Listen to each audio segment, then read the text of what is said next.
Hi, my name is Dr. Arnold, and today we are at UCLan Dental School. So we're going to be getting to meet some of the students and find out about the UCLan experience. Hi there. Hi. Ready to show us around? Yeah, right. Okay.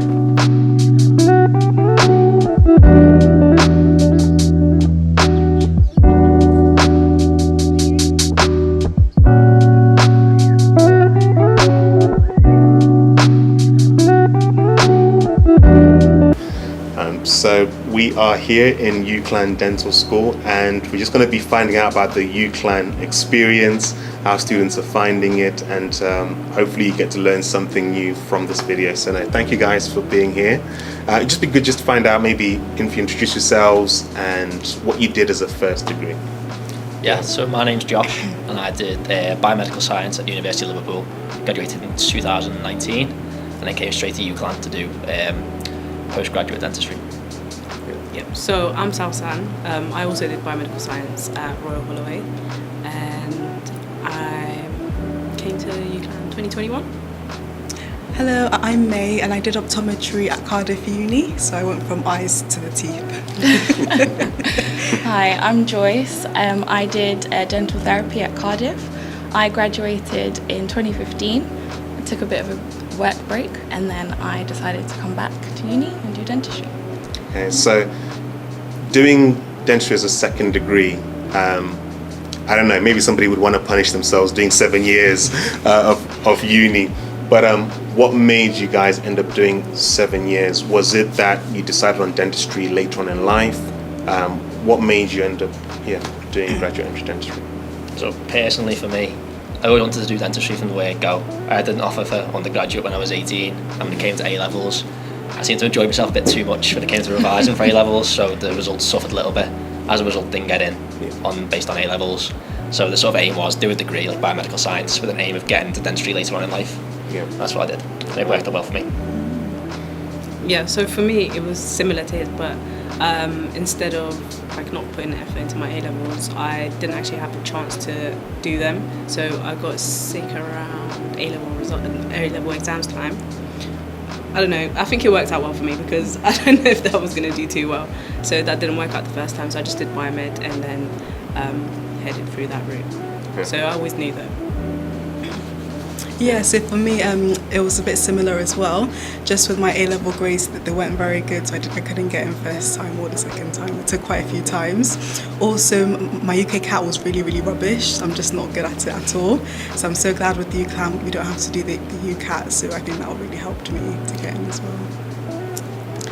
Again, similar. I didn't quite get the grades to do dentistry, so I thought what's in the same field. I did get the grades to do therapy, and then I graduated and I actually really enjoyed therapy, but I felt like I couldn't use my full scope, and something was kind of burning inside me to just progress a little bit further, and that's why I went to do dentistry.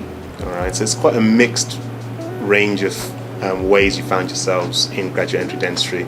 Because one question I was asking the others was, if somebody did their A-levels, got the grades, but no offers or no interviews, would you say they should reapply, or should they just do a science degree and then go into graduate entry dentistry? I think from the range of routes you guys have taken, it probably explains how you can do it. But what sort of advice would you give to somebody in that situation where they've got the grades, they just didn't get the interviews, or maybe they even got the interview but they just didn't get the offer? I'd say it depends what you're after. Like the reasons why you don't get in, not getting offers, not getting interviews for dental school, could be a wide range of reasons.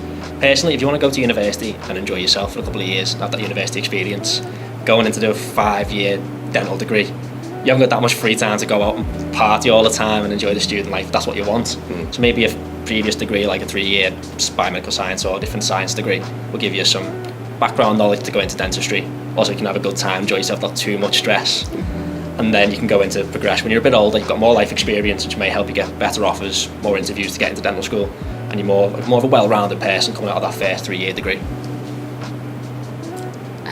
I would personally say, maybe because it's the route that I took, I would say, I'd definitely say try again. If that's your goal to be a dentist, I'd say you can take a gap year try again.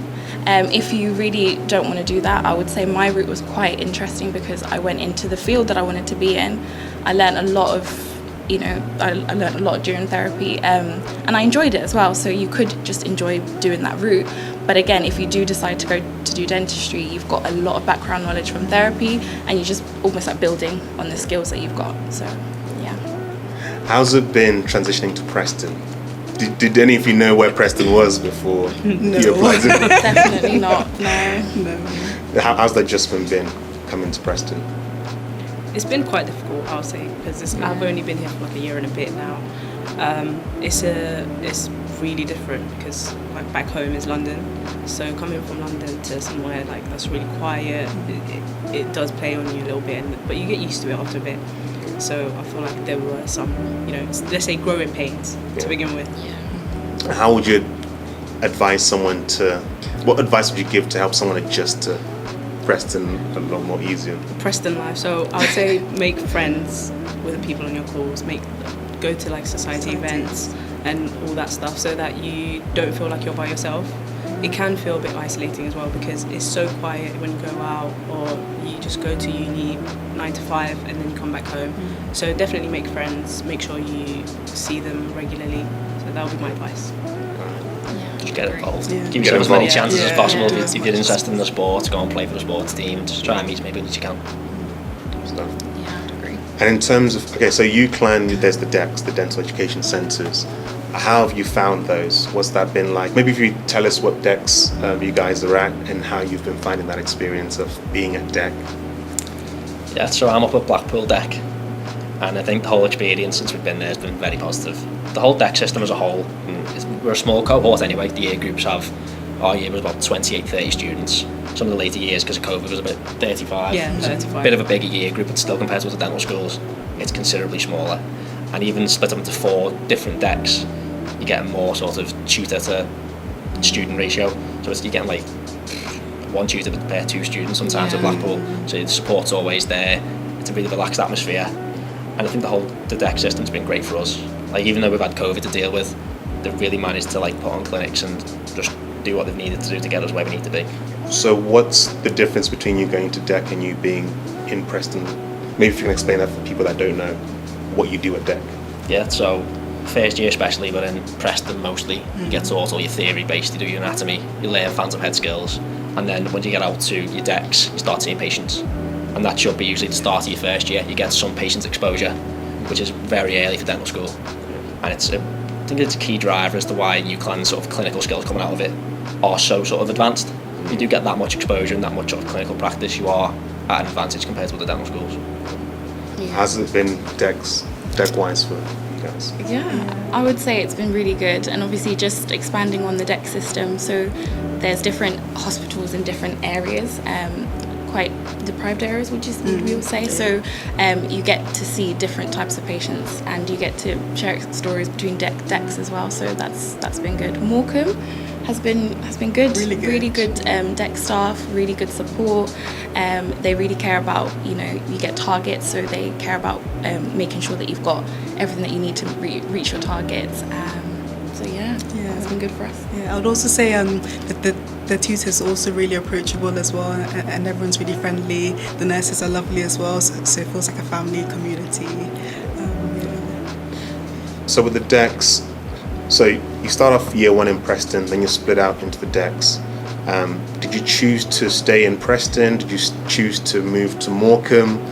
Or did you not live in Morecambe? How do people navigate that? So first 3 years, I chose to live in Preston because I made friends and I wanted to stay with my friends, and most of them were staying in Preston.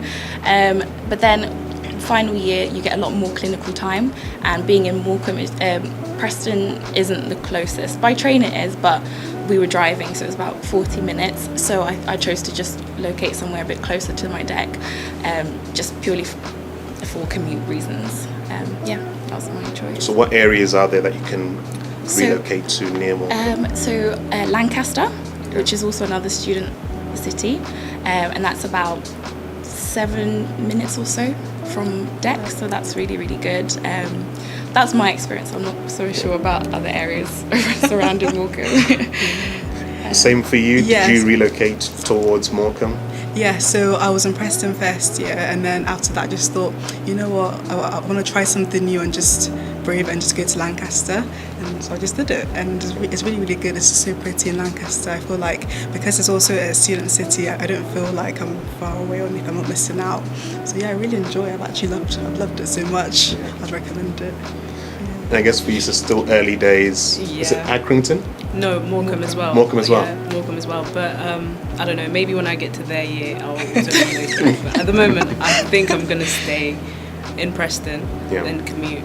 But the commute can be a bit of a drag. So Yeah. yeah, I guess you're the expert on first year because you've recently just finished had it. Yeah. it. So what was that like? What was first year like? Oh, first year was a bit manic, to say the least. So there was a lot coming at you. It's quite different to your first degree where it can be content heavy, but this was different, and it was like you were in 9 to 5 most days. So the time you had to actually take in that content outside of uni was very limited. So you did have to be very efficient with your time. So I found that, but it can also be very rewarding. I mean, it was very exciting because I've been wanting to do dentistry from ages ago, and getting in and doing it did feel a bit surreal for the first year. And for yourself, did you move to Blackpool? No. No. No, so Blackpool's a very interesting place. It's obviously famous for like seaside holidays, and Blackpool's lovely for a day trip. Anything longer is a bit too much. So I think most of us live in Preston. If you've got a few quid and you can afford it, you can buy a lovely house in Lytham St Anne's, and you can go and live by, the seaside over there in a nice place. But in terms of living in Blackpool, it's not really set up for any sort of student accommodation wise. You can private rent, but it's probably best to live in Preston because you're close to everything else going on. People from other DECS still live in Preston. You've got more of a social life going on here than you would have in Blackpool. Yeah. And it's just nice to sort of drive away at the end of the day from the area where you're treating patients. Yeah. You don't want to see them patients out and about. So it's probably best to stay in Preston. So during your time in dental school, what would you say are some key moments where you felt like, yes, this is what I want to be doing? I think it's an individual patient basis. Some patients coming in and you're seeing a patient with like no teeth or a complete mouth, just destroyed mouth, just gobber off for any reason, and you can actually make a difference to their lives, and you can actually see the process, and you can give them a plan, say to them, listen, we're going to help you do this, and you can achieve it with them. It's that sort of positive sort of like reinforcement that you're doing something good. You can see the physical impact it's having on someone's life, and you can help people. That sort of drives home the whole like, why do you do this sort of thing. Yeah. And that's a massive sort of reason for myself. And when they give you the feedback as well that you have done that, and you it's just that reinforcement, you're like, yes, I've done something good. Yeah. Another personal achievement, I'll probably say, you get graded on the things that you do. So sometimes you might think, am I good at this field or am I good at that field? You try it, and then you find that you're actually quite good at certain things, and you discover, certain aspects of dentistry that you're really good at, and that's really rewarding as well. Yeah. I think as well, sometimes when you start off with something and then actually you're not very good at it, and then over time you just keep practicing, and then actually when you do get it in the end, it feels so much better, and it feels really good to get that grade as well and to get that positive feedback, I'd say.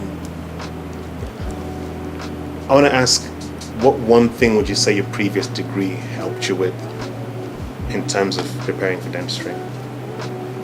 I think personally it's the whole sort of university setup of like assignments and how they want certain pieces of work doing, like a written piece of work, certain formats, using like Turnitin systems, online university systems to watch lectures, watch recorded lectures, try and access PowerPoints. Not actual content wise, there's some crossover. Biomedical science is such a broad subject. You can sort of touch on a lot of different things, which you cover in dentistry as well, but content wise didn't really help too much. It was more the sort of university thing, how things work, how systems work and stuff like that really. For yourselves? Yeah, I would say actually my first degree has actually helped me to realise how I learn, because I remember my first year in Cardiff I had no idea, and then exam time came and I literally failed my exams. Don't know if I should admit that. But yes, I think since then I've really honed in on my skills and how I learn, and I agree with Josh as well, so it's really good to know how to use Turnitin and just essays, and just it's good to have that background knowledge as well. So that's enough. Yeah, For me, I would say therapy was a really good foundation for dentistry because I came in kind of knowing, materials. I knew I'd done phantom head before, I'd seen patients, I'd interacted with patients, and I'd actually started working as well. So for me, it was building on what I currently, had from my first degree. So therapy was really, really handy. Yeah. Do you get to mix with any of the other students in the dental department? Work alongside therapists, Yeah. sort of. Yeah. In the years kind of mix when we were doing, so now sometimes mix with the year below, we mix with the third year therapists and they work alongside us. Yeah. We don't tend to sort of mix. We can refer to them, they can refer to us patients where we can do treatment and they can do treatment for us. So there's a symbiotic relationship between the two sort of areas of work. That's the main sort of crossover between us. Do you mix with the BDSI students as well, or is it separate timings and? So separate Have we ever met any of them? No. I don't think. We were in one lecture once together online, but I think that's as much as a picture on a screen. That's the biggest introduction we got. All right, so I'm going to ask, I'm going to give you some categories and then see what best fits with yourselves. So I'll say academia, specialist, or general dentistry. Personally, not academia. I'd say that one first off the bat. Just in the sense that some people are geared up towards it, some people like research. I think it's required. Me personally, I'd rather be more hands-on, working with patients. Between specialist and general dental practice, I'd sort of, obviously, general dentistry to start with, so you get your sort of footing in everything, get a good sort of base, but then it'd be nice to sort of specialise in an area, just so you know inside and out, and you're sort of go-to for someone that needs doing. Yeah. And the same to you ladies. So for me, I would say, right now, I would say specialist, but that could all change. The reason I say specialist is because I feel like if you do the general dental stuff, and then if you specialise in a certain thing, you can work your way up to become so familiar with it that you provide great work. So that's what I want to strive to do, but it might all change in the next couple of years where I want to have my foot in everything and just carry on like that. I would say potentially specialist in the future. However, I do sort of feel like it will take a long time to do, so I'm a bit conflicted. But I do think I would start off as a general dentist just to get skills in all the different specialties, and then I might decide that I want to specialise in the future. Yeah, I would also say the same thing. I think general practice to begin with. I won't rule out anything just yet, but I think I just want to get my hands in and see how I go. And okay, if I was to ask you, if you think back to when you were 17 and then to now, what would you say is the biggest difference in you? That's a question. Yeah. Think back to your 17-year-old self in college or sixth form and how you were then. I think there's just so much more responsibility now, especially going down this sort of career pathway. You've now got the responsibility of the profession on your back. It's a very sort of highly regarded profession. You need to live to the GDC standards. You've got to be shown to sort of represent that profession in a very professional way at all times, no matter what you're doing. So you've got quite a big pressure on your back, but then it's also quite rewarding because you feel like you're sort of achieving something. You feel like, okay, I've now become this person. You've got to sort of live by these standards and to sort of appreciate that you've got to sort of, it's not just a job, it's actually a lifestyle now. You've got to sort of conduct yourself in that way.